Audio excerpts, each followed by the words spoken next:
Hey du und herzlich willkommen bei einer weiteren Folge KLUW. Ihr seht es, mir passt es gar nicht, weil wir sind da aus im Schatten. Ich bin am Frieren. Oh, aber hoffentlich tauche ich wieder auf, weil heute habe ich für euch da Carrie. Wer ist Carrie? Carrie ist eine Sängerin. Sie erzählt, wie es so ein bisschen abläuft. Singen. Nicht einfach singen so mit den Leuten und so. Sie singt wirklich auf der Bühne und so. Auch schon coole Lieder rausgebracht und so. Und am besten, bevor ich euch wieder voll labere, hören wir doch gerade schnell rein, was sie zu sagen haben. Hey zusammen, ich bin Carrie, Gospelsängerin aus der Schweiz, bin 19.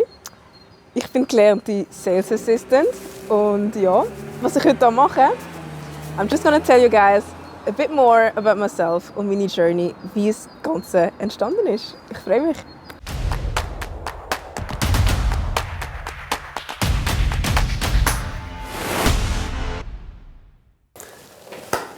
Cool hat es geklappt. Yes. Schön bist du da. Danke vielmals. Long time no see. Stimmt, ja. Ich habe Carrie kennengelernt im Cloud Vibes, gleicher Ort, wo ich auch den Edi kennengelernt habe. Yes. Vielleicht mögt ihr euch daran erinnern, den Edi, den ich auch schon hier am Höckeln hatte. Edi sieht ja nicht. Sehr, sehr spannend war, wenn du dich interessierst für diese Geschichte. Klickst doch da mal drauf, schau es an. An dieser Stelle komme ich gerade wieder zu einem weiteren Point. Wir haben wieder Sponsor für das Video heute. Mein Bruder. JC Skills. Ich und Englisch, wir sind nicht so Freunde. Ich hoffe, ich habe es richtig gesagt. Mein Bruder ist Coiffeur. Und wenn auch du stabile Seiten haben willst, geh doch mal vorbei. Sie haben Insta. Unten in den Comments steht es dann auch in der Bio. Klick mal rein, mach einen Termin. Alle haben Freude. Ich habe Freude, mein Bruder hat Freude und du hast Freude, wenn er den Haarschnitt nicht verkackt. Macht er nicht, so schwer nicht bei. Aber kommen wir mal zurück zum eigentlichen Thema heute. Carrie. Yes. Auf dem heißen Stuhl. Ich bin ready. Ich bin ready mit meinen Fragen. Alright. Die erste Frage, die ich im Kopf direkt habe, ist: lebst du schon von dem? Wie sieht das aus? Finanzen, die ist jetzt auf der Bühne und so. Kommt doch ein bisschen Geld rein. Ist es schwierig? Wir wissen noch vom Andy, vielleicht magst du dich auch daran erinnern, Andy hat ja erzählt, ist Herzensbrot zu mir, aber mit der Zeit kommt es kommt. Darum, ich übergebe das Wort an dich. Wie läuft das dort? Wie sieht das aus? Ist viel ehrenamtlich? Ich lasse dich reden. Yes, also natürlich ein mega spannendes Thema, wie du sagst. Und ja, dort einfach offen und ehrlich vom Sagen sprechen, dass ich noch nicht ganz von dem lebe, aber natürlich auch für mein Werk und für meine Arbeit entlohnt werde. Ja, es war natürlich auch eine Journey, die sich erarbeitet worden ist. Also gerade am Anfang kann man sich wirklich nicht das Image machen von wegen, ja, es läuft von Anfang an gerade so oder von Anfang an wirst du gerade gebucht und zahlt. Es ist wirklich mehr, am Anfang habe ich es einfach gemacht, um ein bisschen reinzukommen, um Boden zu fassen. Natürlich auch für den Herr, das ist gar keine Frage. Und mittlerweile jetzt der Herr, ja, mir ermöglicht, dass ich zum Teil auch wirklich entlohnt werde für mein Werk. Du tönst es schon an. Du bist in dem Fall wirklich auch eher eine gläubige Person, weil eben, du machst eben Gospel, R&B, mixst ein bisschen zusammen. Du bist in dem Fall wirklich gläubig. Ja, ich bin Christin oder im muslimischen Glauben, wo bist du drin? Ich bin Christin, also ich bin Nachfolgerin von Jesus, ja. Ah, okay. Mega, mega schön. Haben wir mit den Chiara auch schon darüber geschwätzt? Spannend. Ich tue noch ein bisschen nachbohren, weil du bist sicher auch heiß, ich bin auch heiß. Ich hoffe, ich komme jetzt nicht flat drüber oder so. Kann man da ein bisschen Zahlen nennen oder so eine Range? Bekommst du da pauschal etwas oder löst man ein Abo bei dir? Oder wie läuft das? Wie kommst du das Geld über? Musst du einen grossen Batzen vielleicht auch abgeben, weil du ein Management hast? Weil eben, was viele Leute nicht sehen, du musst irgendwie auch dorthin kommen, du musst Sachen organisieren und das zahlst am Anfang du selber. Das ist bei mir genau gleich. Magst du noch ein bisschen nacherzählen oder lieber Jojo? Etwas, was ich sicher erzähle, ist, dass man mich wirklich booken im Sinne von Sets. Das sind bestimmte Zeiten, Angaben, wo man sich setzt und für die habe ich bestimmte Tarife. Das ist etwas, was ich darf sagen. Ja. Aber es ist Ist gut, ist gut. Aber cool, in dem Fall läuft es so wirklich so ein bisschen Eigentlich wirklich so stundenmäßig. Also von dieser Zeit bis dieser Zeit so viel. Voll. Ist genau. nicht so, man kann dich einen Tag buchen und dann bekommt man das. Es ist wirklich so ein bisschen zeitabhängig. Genau, und dann kommt es natürlich auch vom Ort drauf ab, ob man mich mehrere Tage lang braucht oder nicht. Das sind verschiedene Aspekte. Ja. Mega aber dass man nice. sich Cool. kann vorstellen kann. Ja. Ja, dann mache ich das Thema Finanzen zu. Ich habe meine Antworten bekommen. Lange für mich? Wenn nicht, schreib doch du gerne mal in die Kommentare rein. Stichel ein bisschen. Ey, yo, gib mal eine Zahl durch oder so. Ich werde den Kommentar sicher liken, wenn du ihn postest. So. Gospel, R&B, das ist für mich so... wow, der R&B stelle ich mir so vor. Der Usher macht so einen soften Sound, so... Oben ohne tanzt im Regen, so voll smooth, und Gospel sehe ich so stark, eine schwarze Frau, voll am Singen, in einem schönen, so einem, ja, so... In einem Gewand. Ja, in so einem Gewand, singt voll stolz. Ich so, wow, wie geht das? Wie ist es zu dem gekommen? Hast du dich getraut, das zu kombinieren? Ist da ein bisschen Hate mitgekommen von deiner Community oder gar nicht? Magst du doch erzählen, wie du dich da inspirieren lassen hast? Ja, sicher. Also ich muss mir vorstellen, ich kann wirklich anfangen Musik machen in der Church, in einer Worship-Band. Sie ist nicht so, wie man sie kennt aus Amerika, mit diesen Gewänden und mit diesen Frauen, mit dem ganzen riesigen Chor. Aber ich habe wirklich mit dem Gesang Fuß gefasst in einer Worship-Band in der Church. Und dann habe ich natürlich so ein bisschen meine Vorliebe für den Gesang entdeckt und gleichzeitig auch habe ich dann gewusst, okay, wenn ich singe, dann bleibe ich im Worship, dann bleibe ich im Gospel, also dann wollte ich den Herrn verherrlichen. Und natürlich habe ich aber auch gewusst, dass ich bestimmte Stil habe, wo ich gerne singe, wo ich gerne höre. Und aus diesem Grund habe ich dann angefangen, Musik für Gott zu machen, die mir aber dem Stil entspricht und auch der Stimme und der Stimmfarbe. Genau, und durch das ist es eigentlich entstanden. Gibt es da einmal gleich ein bisschen Reibereien? Jetzt in deiner Community Leute, die so sagen, ey, yo, Carrie, mir gefällt das nicht so, das wird zu gross, oder eben, du probierst einen Profit jetzt mit dem zu nehmen, durch das du verdienst. Ist da auch so ein Konflikt mal drin gewesen, oder gar nicht? Wie sieht das aus? Hey, das sieht gerade gar nicht. Ja. Mega schön. Bist du mittlerweile schon so weit, jetzt gerade dort, von wo du herkommst, die Leute, die dich kennen und so, laufst auf der Straße, hey, yo, Carrie. Ist das auch schon Thema bei dir, oder zum Glück noch nicht, sage ich, weil eben, du hast auch ein Privatsleben und da willst du deine Ruhe haben. Wie ist das bei dir? Hey, funny wise, gerade wenn ich so an meine Stadt denke oder so an mein Umfeld, dann noch nicht so stark. Logisch werde ich dann so von Leuten angesprochen, die zum Beispiel Freunde von meinen Freunden sind. Am Bahnhof oder so. Gerade irgendwie so vor 2 Tagen bin ich gerade angesprochen worden, so, oh, dieses Lied ist mega cool, und ich habe die Person nicht mal kennen. Ja. Genau, aber was ich für lustige Erfahrungen gemacht habe, ist, dass ich zum Beispiel irgendwo im Ausland bin, eingeladen worden bin in eine Church oder so, und dann dort erkannt werde. Das ist natürlich mega lustig. Und auch mega sagen, das hatte ich gerade letztes Mal eine Situation, als ich in Deutschland war und eine Schweizerin auch dort war und mich sogar gekannt hat von meinem allerersten Lied. Und der für mich ist so ein Lied, oh mein Gott, es war einfach so der Testlauf, okay? Und dass sie genau das Lied genannt hat, war mega lustig. Aber so im Umfeld tatsächlich nicht. Ja, aber mega schön, hast du schon den Wiedererkennungswert. Ich finde das mega lässig. Jetzt hat es schon ein paar Mal angesprochen. Die einen von uns sind sicher auch schon fleissig am Tügeln, am Schauen. Wo findet man deine Lieder? Wo kann man das anhören? Ich werde sicher unten auch in der Bio all ihr Zeug taggen, sofern sie es mir natürlich schickt. Aber wo findet man deine Lieder? Auf Spotify, nur auf YouTube, Apple Music. Wo findet man das Zeug? Was hast du alles für Social Media Kanäle? Wo findet man dich? Wo findet man mich? Okay. Jetzt, of course, findet man mich auf allen sozialen Medien. Also ich bin auf TikTok, auf Instagram. Heisst eigentlich immer gleich carrie.habuch.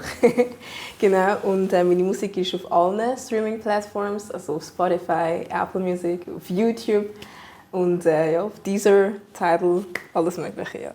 Findet man mich unter dem Namen. Nein, das tun wir alles reinfetzen. Dann müssen wir nur noch den Knopf drücken. Aber den Weg in die Bio müssen wir schon selber machen. Da kann ich euch nicht helfen. Wie ist es mit deiner Rolle? Siehst du dich als Carrie, ich bin die Sängerin, oder gibt es auch, was ist, wenn sie das Mic wegleitet? Wer bist du denn? Brauchst du das einmal? Tust du das klar trennen? Hast du auch schon Konflikt mit dir gehabt wegen dem? Ist dir auch schon mal zu viel geworden? Weil alle Leute schauen, ey, yo, was macht sie? Und alle wissen es natürlich immer besser. Magst du da ein bisschen erzählen? Ja, haben wir ja gerne. Ich bin eigentlich immer die gleiche Person. Also am Anfang hatte ich immer noch den Struggle, dass ich das Gefühl hatte, ich in eine Rolle hineinschlüpfen, müssen 2 Persönlichkeiten haben. Aber schlussendlich ist ja einfach das, was ich rausgebe, eine Kunst, aber die Person ist ja Karen, also Carrie, wie auch immer man mich nennen. Aber ich bin wirklich immer die gleiche. Es kann schon sein, dass ich dementsprechend, gerade wenn ich recht fokussiert bin oder so, einen anderen Eindruck mache auf andere, aber die Persönlichkeit die bleibt und ist immer die gleiche. Ja. Hast du da nie einen Konflikt mal gehabt, jetzt gerade von deinem Freundeskreis oder so, wo sagen, ey, yo, ich habe das Gefühl, die wird das langsam alles ein bisschen zu viel, bremst mal ein bisschen, komm mal ein bisschen vom hohen Ross runter, Mädchen. Oder so ein Spruch oder so. Hast du da auch schon mal was gehabt oder überhaupt nicht? Eher sogar im Gegenteil, Leute, die sagen, hey, ich bin immer für dich da, ich helfe dir, das ist super, was du machst. Hey, tatsächlich kann ich wirklich mehr von dem reden, dass dadurch, dass mich die Leute halt wirklich kennen und meine Vision kennen und wissen, wo ich hin möchte gehen. Ich glaube, da spielt der Glaube auch recht eine grosse Rolle. Wissen die Leute, hey, mal, es ist einfach Carrie, die das macht, was der Herr ihr aufgetragen hat. So ein bisschen, also ja, so ein bisschen das, was ich sagen könnte. Aber spezifisch nicht, nein, tatsächlich wirklich nicht. Ich finde das wirklich, ich schätze das mega und ich finde es auch lustig. Und of course sind mal so Witze gekommen, gerade wo man gemerkt hat, hey, sie ist viel unterwegs und so. Von wegen, ja, Carrie ist jetzt der Star und so. Aber sogar sie schmunzelt, weil sie kennen halt mein Herz wirklich mega gut, ja. Also es steigt dir wirklich nicht zu Kopf. Du bist immer noch bodenständig gleich wie früher noch, wo man dich kennengelernt hat. Ja, auf jeden Fall. Mega, mega schön. Du hast vorher schon angesprochen, eben, du willst vermitteln, was der Herr dir sagt. Machst du das in dem Fall auch durch Text? Sind deine Texte voll mit dem Herr? Oder sagst du einmal, jetzt mache ich mal einen Text, der nicht so viel mit Glauben zu tun hat? Oder muss bei dir jeder Text eine Message vom Glauben drin haben? Wie ist das so bei dir? Ich könnte eigentlich so, oder du kannst dir das so vorstellen, meine Musik entsteht ja vor allem durch die Inspiration vom Heiligen Geist. Also die Inspiration von Gott selber. Und ich lese ja zum Beispiel auch die Bibel und all meine Texte kommen eigentlich ursprünglich wirklich aus dem Glauben raus. Aber es kann auch sein, dass ich mal in meinem Leben erzähle, was ich mal erlebt habe. Aber es spielt dann gleich halt mit Gott auch eine Rolle, weil er meistens der ist, der einen riesen Impact in dieser Geschichte hat. Oder? Also meine Texte sind oder handeln vom Herrn, sollen den Herrn auch verherrlichen, sollen die gute, frohe Botschaft verkünden. Das ist eigentlich wirklich so der Kern vom Songwriting, gerade für mich. Ja. Und wenn wir jetzt von dieser Geschichte Carrie da mal draufdrücken und ganz, ganz hinten spulen, wie hast denn du den Weg gefunden zum Glauben, zum Herrn, mit der Musik zusammen? Was ist bei dir da passiert? Magst du es erzählen oder ist es etwas so, ey, yo, das geht nur Mami, Papi, mich was an? Wie bist du da dazu gekommen? Mega gerne. Ich erzähle sogar mega gerne, wie ich in Glauben gekommen bin. Weil ich bin tatsächlich in einer gläubigen Familie aufgewachsen. Also gerade meine Mami ist auch sehr musikalisch. Sie war auch im Chor, wo ich mitgegangen bin. Dort hatte ich so ein bisschen den First Touch mit Musik auch. Genau, und dadurch sind wir halt recht früh halt mit den Eltern mitgegangen in die Church, in die Afro-Churches, die man kennt. Genau. Und ja, wenn ich jetzt so ein bisschen erklären kann, selber das Glaubensleben am Anfang nicht wirklich gelebt, sondern es war mir einfach so ein Habit gewesen. Wir gehen jetzt halt am Sonntag in die Church, weil die Brüder kommen ja auch und wir gehen ja alle zusammen und es ist schon lustig so, ja. Und ich bin mehr noch gegangen wegen der Musik, ich habe ja den Worship mega toll gefunden. Und irgendwann mal, ich bin ja recht jung, aber irgendwann mal wirst du natürlich auch älter und gerade kommst du so in die Lehre, bist nochmal in einem neuen Lebensabschnitt und konfrontiert wirst halt auch mit neuen Situationen, die du nicht so kennst. Und ich mag mich erinnern, gerade so in der Zeit, als ich in die Lehre gekommen bin und so vieles für mich neu war, ich bin vom Dorf in die Stadt für meine Lehre, um zu arbeiten, habe auf komplett neue Menschen getroffen, die mich nochmal neu kennengelernt haben. Und dann bin ich schon so in eine Zeit gekommen, wo ich mich als Person auch hinterfragt habe und Und dann habe ich wirklich angefangen zu suchen und durch das bin ich halt wirklich in Glauben gekommen. Also ich habe wirklich angefangen zu beten für die kleinsten Anliegen, die mich halt getriggert haben oder die mir halt ein bisschen am Herzen gelegen sind. Und durch das ist mein Glaubensleben wirklich so ein bisschen aufgekommen. Aber gestärkt ist dann wirklich wurde der Freundeskreis, durch die Church, wo ich jetzt auch bin, durch andere Ereignisse noch, wo einfach so, ja, wo halt das Leben prägt. Das Leben ist halt so, dass es immer so Ups und Downs ist. Und ja, aber es ist vor allem schon geprägt von der Family, ja. Mega schöne Geschichte. In dem Fall durch die Eltern mitgenommen.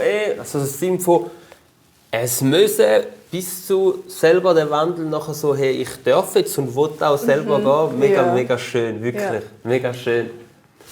Was mir jetzt gerade in den Sinn kommt, ist, gerade wenn ich einmal auch noch ein bisschen lese, Medien oder los auf der Straße, ja, das Wort ist mir entfallen, rekrutieren. Die Leute wollen dich nur da einholen, Vielfalt aus Wort Sekte. Ich habe es dort auch schon angesprochen, Cloud Vibes, wenn ich das eins erzählt habe, ich gehe dort hin, die so, Maui, pass auf, pass auf. Wirst du da auch ein bisschen mehr konfrontiert, jetzt gerade auch, weil du die Reichweite jetzt langsam auch hast, mit dem Singen? Dies ist vielleicht auch mal Kommentare oder Sprüche, die sagen, ey, yo, die will sicher nur uns da einziehen, das ganze Glaubenszeug. Wie gehst du mit dem um? Oder mit Leuten, die direkt so einen Front dir geben? Ich habe zum Glück noch keinen Front konfrontiert. Aber zum Glück auf den Social Media auch nicht. Aber ich sage ja allgemein, gerade der Glaube, der Herr selber sagt ja sogar, ist frei. Jeder hat die Wahl, ob er glauben oder nicht. Und ich sage auch du, wenn du auf meiner Insta-Page bist, ich zwinge dich zu gar nichts. Ich bin einfach da, mache mein Ding. Und ich bin einfach offen für jeden, der es teilen möchte, der mitgehen, Zunge brechen, der mitgehen. Und darum gehe ich dem Ganzen gar nicht so nahe. Es ist wie so, ich möchte auch meine Energie gar nicht in das reinstecken oder mich gar nicht auf das richten, sondern wirklich einfach offen bleiben, auch für die Fragen haben zum Glauben, die vielleicht meine Insta-Seite sehen und sich fragen, wieso folgt jetzt Jesus nachher, wer ist denn Jesus? Eben Sekte oder nicht, ich bin eher offen, um die Fragen zu beantworten. Wie ihr dann oder wie man dann mit dem umgeht, ist immer noch völlig frei. Ja, und das lade ich dann auch beim Nächsten. So. Darfst du es behalten. Voll. Mir kommt jetzt gerade noch in den Sinn, wahrscheinlich so ein Dilemma oder ein Konflikt, was es auch mal geben könnte. Das ist so ein Gedankenspiel, das ich im Kopf habe. Was wäre, wenn jetzt da so ein grösseres Label kommt, klopfen und hört es gar nicht. So, jetzt hat man es gehört, sorry. Jetzt so kommt klopfen und sagt, hey, Carrie, Hammer Stimme. Komm da im Sinne von, du kannst viel Cash machen mit uns, aber dann weg von dem Gospel-Zeug und so, das wollen die Leute nicht. Die Leute wollen so Mainstream, Pop, mach so Zeug. Hast du dich schon mal mit so einem Gedanken auseinandergesetzt? Hast du da gesagt, hey, bleibe offen oder hey, yo, gar nicht? Oder hey, können wir nicht einen Kompromiss finden? Wie ist da der Gedankengang dazu? Also, ich sage ganz klar. Nein, ich habe mich klar entschlossen, für den Herrn zu gehen. Ich mache Musik für mich und für den Herrn. Und ich möchte das übermitteln, was ich am Herzen habe. Und den berühren, der offen ist für das. Also, kurz gesagt, dumm gesagt, ich mache die Musik nicht für die Menschen an erster Stelle. Sondern für ihn, wie du vorher gerade erklärt hast. Ja. Genau, und das fließt dann zu den Menschen und influenzt dann die Menschen. Ja. Aber ich habe mich wirklich klar entschieden, für den Herrn zu gehen. Ja. Wie tue ich jetzt das? Jetzt gerade deine Texte, machst du die Musik für den Herrn und nachher eben, ich leite es so ein bisschen ab, so eben, hey, dem, der passt, der hört mit, dem, was nicht passt, der lässt es. Aber jetzt gerade nochmal ein bisschen nachhaken an deinen Songtext. Du hast gesagt, du erzählst in deinen Songtext viel auch, was du erlebt hast oder Begegnung eben her und so. Wie bringst du das auf Blatt? Wie geht das? Wenn ich mir vorstelle, ich müsste jetzt eine Prägung, die ich erlebt habe, auf Blatt bringen, plus nachher noch passende Melodie, Error, Absturz in meinem Kopf. Wie machst du das? Wo bekommst du da Hilfe? Machst du das alles selber? Wie läuft das? Ich mache es selber und es ist sehr eine Passionsarbeit. Es geht auch nicht immer, sondern ich muss wirklich in dieser Stimmung und in diesem Moment sein, um das dann wirklich übermitteln und aufs Blatt bringen. Aber ich könnte euch eigentlich so vorstellen, es gibt so unterschiedliche Art und Weise, wie meine Lieder entstanden sind. Es sind wirklich zum Teil Sessions im Studio, wo wir den Beat wie schon hatten, weil wir daran gearbeitet haben. Und dann war klar, okay, auf dem machen wir etwas. Und dann gehe ich mit der Stimmung von der Melodie. Und das erste Wort, das mir einfällt zu dieser Stimmung, ist dann das, mit dem ich gehe. Und dann mache ich wie so ein Netz und so ein Brainstorming. Und manchmal sind es auch Bibelverse, die mir einfallen und so. Aber auch schon bin ich einfach selber am Klavier gehockt und ein Wort, zum Beispiel Treue, Faithfulness, wo mir nicht ums Kopf geht. Und spiele einfach und baue auf dem quasi irgendein Stück. Und zum Teil habe ich einfach auch ein Stück mal liegen und wieder vorgenommen, wo zum Beispiel Arbeit, die vor kurzem rausgekommen ist. Das ist ein Jahr alt, das wissen viele gar nicht. Alle haben das Gefühl, es ist dieses Jahr entstanden, aber es ist wirklich ein Jahr alt. Aber es sind zum Teil wirklich auch Momente, die man festhalten möchte in diesem Moment. Darum geht es nicht darum, dass man jetzt etwas aufs Blatt bringen muss, sondern hey, ich darf jetzt etwas aufs Blatt bringen. Wie fühle ich mich gerade? Oder was habe ich gerade mit dem Herrn, was habe ich mit Jesus gerade erlebt? Und dann versuche ich das aufs Blatt zu bringen, im Sinne wie ein Journal. Manchmal rede ich zu Gott im Lied und schreibe auf, «Hey Lord, you have been faithful and I thank you, Lord.» Und dann entsteht es so. Oder manchmal auch, wenn ich mir vorstellen müsste, dass ich dir etwas erzähle, «The Lord has been so faithful. He has healed me from my diseases.» Weißt du, so ein bisschen sehr unterschiedlich, aber ich hoffe, es hat euch einen Einblick gegeben. Wenn ich jetzt rausgehört habe, schaust du wirklich ganz, ganz fest draus. Du setzt dich nicht unter Druck, sondern du hörst eben auf die innere Stimme und auf den Herrn, wo er sagt, hey, jetzt ist ja so ein Moment, dass ich eben mal etwas aufschreibe. Also ich habe aufgehört, mich unter Druck zu setzen. Ja, am Anfang war es ganz anders. Du hast wirklich das Gefühl gehabt, du musst die ganze Zeit liefern. Vor allem, als die Leute gemerkt haben, dass du langsam drin bist. Also am Anfang ist ja wirklich noch so. Und irgendwann bin ich so, dass ich muss liefern. Und jetzt bin ich einfach so, hey, no, Carrie, du musst nicht, also es ist ja, du darfst. Ja. Voll. Gerade so eben jetzt songmäßig selber Sachen machen, hast du vorher gesagt, du hockst einmal das Klavier, spielst du noch andere Instrumente oder nur das Klavier und das Klavier. Ich habe den Edi gesehen, Klavier spielen dort. Du hast ja, glaube ich, auch sogar Klavier gespielt. Und klar, habe ich Klavier gespielt, ja. Du rockst die Tasten, wenn du jetzt nur Klavier spielen wie der Edi, weil ich finde, gerade singen und noch Klavier spielen, das ist in meinem Kopf, das wäre auch Error, das zu viel. Aber du kannst auch so ab Blatt freestylen oder brauchst du da schon Noten, wo du die Vorausweg machst? Es sind schon Noten, mit denen ich gehe. Was auch funny ist, zum Teil habe ich einfach so recht spontan gespielt, das geht dann schon.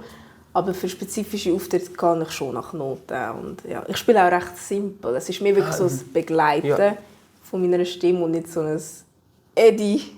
Schau jetzt, du Eddie. Ja, es ist wirklich mehr so ein Begleiten. Ja. Ist schon mal eine Situation passiert oder so, wo du dir so ein bisschen gewünscht hast, so ein bisschen mehr Verständnis jetzt von deinen Fans? Gerade Fans, die vielleicht so sagen, hey, die lebt das so easy, na, sie soll nicht so tun, das ist doch nicht streng und so. Hat es schon mal so eine Situation gegeben und wenn, was sind so deine Gedankengänge dort so gewesen? Also ich mag mich jetzt nicht spezifisch an eine Situation erinnern, aber was mir immer wichtig ist, dass die Personen nicht einfach nur das Endprodukt sehen, sondern manchmal darf man wie als Konsumierer sich auch mal fragen, hey, was steckt alles hinter dieser Kunst, oder?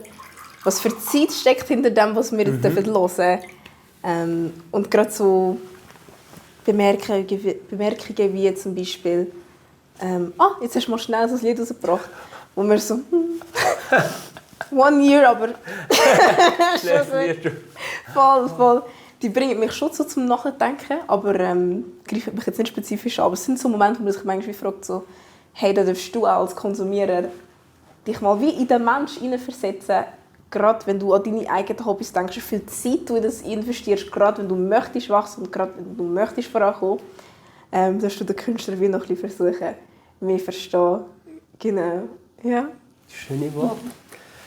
Hast du auch schon jetzt gerade das Thema eben verstehen, Hast du auch das Gefühl, gerade in der Gospel-Szene selber oder allgemein in der Sängerszene, wirst du unterschätzt oder lassen dich die Leute, die in diesem Business sind, spüren, ey, yo, du bist erst 19, bremse mal. Hast du auch schon mal so einen Konflikt gehabt, dass man es dir wie nicht zutraut, dass du überhaupt das Zeug abliefern kannst, das, was du bringst? Oder ist es eher so ein oben runterschauen, so, das kleine Mädchen, das kann eh noch nichts, nein. Hast du auch schon so eine Situation mal gegeben oder gespürt? Hey, am Anfang tatsächlich, wenn es so ums Booking gegangen ist und so, gerade wenn ich Sachen mitbekomme oder so, und wenn es darum gegangen ist, ja, welche Sängerin nehmen wir jetzt, weil ich bin auch in einem riesen Network, wo man Gospel-Künstler kennt, gerade in der Weltschweiz. Und die Zentralschweiz ist eh noch mal kleiner, aber gerade das Networking der Worship-Sänger kennt mich halt mittlerweile schon.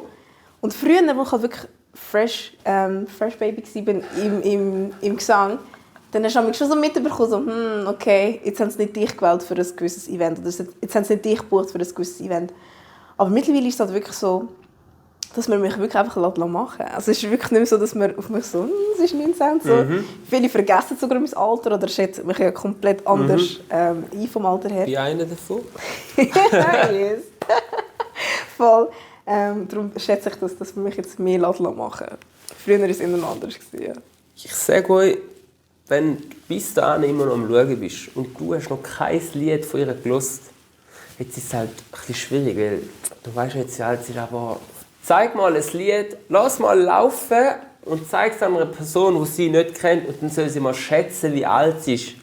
Die Stimme, das katapultiert dich. Ich habe sie heute schon, bevor wir am Aufnehmen sind, voll geschwärmt, aber ihre Stimme ist wirklich, das bringt dich einfach so, das ist Schlaraffenland, das bringt dich in eine Traumwelt. Du bist einfach nur, du bist wirklich so, du bist so ruhig und geniessest, dass du das hören darfst. Das ist wirklich so ein Zustand von, weil ich selber, ich bin eine Person, wenn ich Musik höre, ich höre nicht mal unbedingt auf den Text, ich höre eher so auf die Harmonie von der Melodie, weil ich denke, gerade mit der Melodie siehst du auch sehr in einen Menschen ein, wie er fühlt, warum wählt er genau diese Melodie. Und nachher kannst du auch so sagen, hey, du kannst den Text mit so einer Melodie machen oder den Text mit so einer Melodie. Darum, ich finde, Melodie hat auch einen grossen Input, wie ein Lied überkommt. Und die Melodie, wie sie ihre Stimme macht, das ist, ich habe ja vorher gesagt, das gehört verboten, weil es so schön ist. Aber dann würden wir es ja leider nicht sehen. Also sind wir froh, dass es nicht verboten ist. Danke wirklich, vielmals. Mega schöne Stimme, Carrie. Danke vielmals. Wirklich von Herzen. Ja. Die Zeit ist gerannt wie verrückt. Wir sind wirklich am Schluss. Ich habe 8 Fragen, 2 haben wir machen. Schreibt in die Kommentare, wenn ihr wollt, dass sie wieder mal da hockt, weil sie ist hoch am Gehen, am Wachsen wie verrückt. Schreibt unbedingt eure Fragen unten ein. Carrie sieht, sie macht wahrscheinlich einen Vlog darüber so. Am besten, wenn sie sogar nochmal hier kommt, erzählen. Meine letzte Frage, die ich an dich habe, Carrie. Was wäre ein Wunsch oder ein Ratschlag, den du den Leuten raus mitgeben willst? Ich liebe es. Ich liebe es wirklich. Und das ist auch das, was ich toll finde an dem, dass ich das so jung schon erleben darf. Trau dich. Mach es einfach. Weil alles, was du brauchst, das hast du in dir. Stell dir klar eine Vision. Unterschätze dich nicht. Sieh dich gross, weil du bist gross. Und der Herr hat dich für Grosses geschaffen. Und jeder ist auf dieser Welt aus einem Grund. Und das will man jetzt, das darf und soll jeder sehen, was in dir steckt. Und darum mach es. Und umzingel dich von Personen, die dich so sehen, wie Gott dich sieht und die Grosses mit dir möchten erreichen. Das ist das, was ich ja jeder möchte. Mega schöne letzte Worte. An dieser Stelle sage ich danke vielmals, dass du da warst. Danke, dass ich da Hoffentlich ein Teil 2. Ich spam sie voll. Sie kommt noch. Ich spam sie voll. Und dich sehe ich nächste Woche wieder. Wenn du neu da bist, abonnieren, Glocke aktivieren. Und alles über sie. Ich fetze sie Bio. Sofern es mir natürlich schickt. Ja. Mach jetzt gut. Bis nächste Woche. Tschüss. Tschüssi. Zusammen.